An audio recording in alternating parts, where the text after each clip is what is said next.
Now, as you know, back during the American presidential election campaign, I expressed, along with a lot of others, concern about the mental acuity of Joe Biden as the candidate. Of course, now he's the president. He's had plenty of time in the White House, and there have been more and more examples of him bumbling and forgetting what he's doing. Now, you've probably seen a lot of this, but in case you've got a memory like Joe Biden's, here's a reminder of some of his greatest hits. Tell him not to move that, all right? I'm having troubles here, okay? The vast majority of economists, left, right, and center, from Wall Street to the private economic polling initiatives.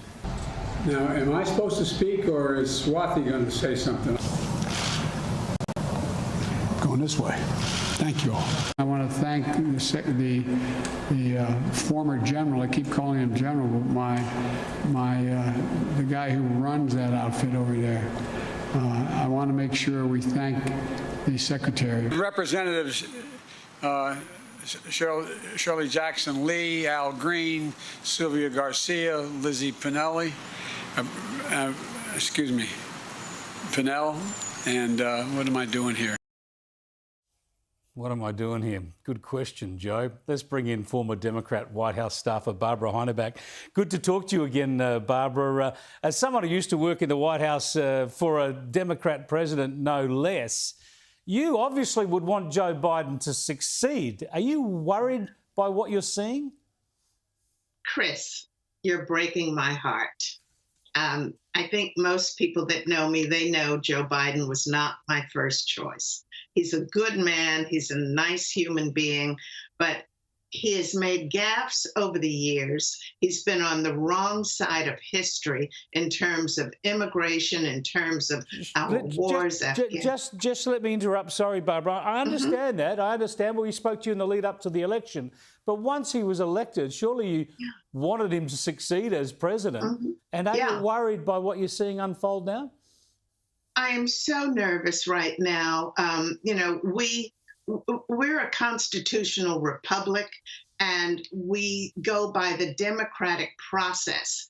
And Biden has just fumbled the ball on everything in Afghanistan when he did not listen. And we had that hearing 2 days ago. He didn't listen to several of his generals who told him, do not withdraw the way you are. He's not always able to decipher his wife from his sister. He's referring to the Department of Defense. Well, you know, that place over there, that guy.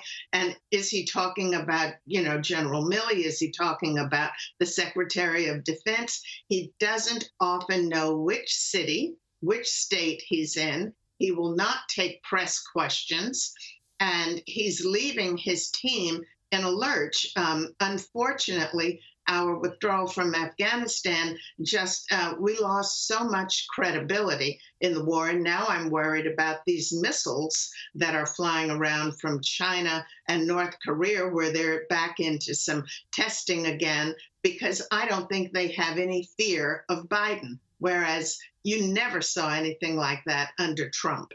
And I was wishing well for Biden and for Kamala.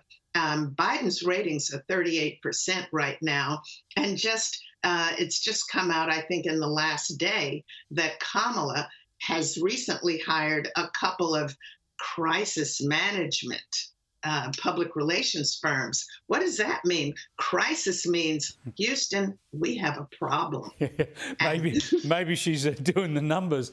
Look, obviously what they do with the president is they often put him in front of an auto cue or teleprompter so he reads words. And they also fit him out with cards, little cards of lines and facts that he uses all the time. Let's just have a look at some of that in action. I brought this with me because I often get asked, and I don't want to misquote it. I carry a card with me. I don't have it. I put it on my desk. Yeah, if he hasn't got the card, he's stuck. This is the question. Look, has he got the mental acuity to do the job?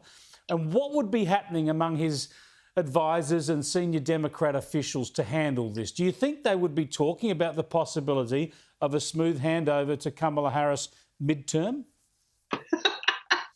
that's a contradiction of terms, right? Well, there. yeah, not smooth. Yeah, a dramatic and historic handover. Yeah. Yeah. You know the expression "out of the frying pan into the fire." Yeah. What do we have here?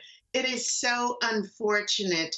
America has enjoyed so much credibility, but because of the acrimony and the division, I think, of what has been leading up to this particular time right now, after the last 3-4 years, we all know it wasn't an election of pro-Biden. It was an election about you like Trump or you dislike Trump.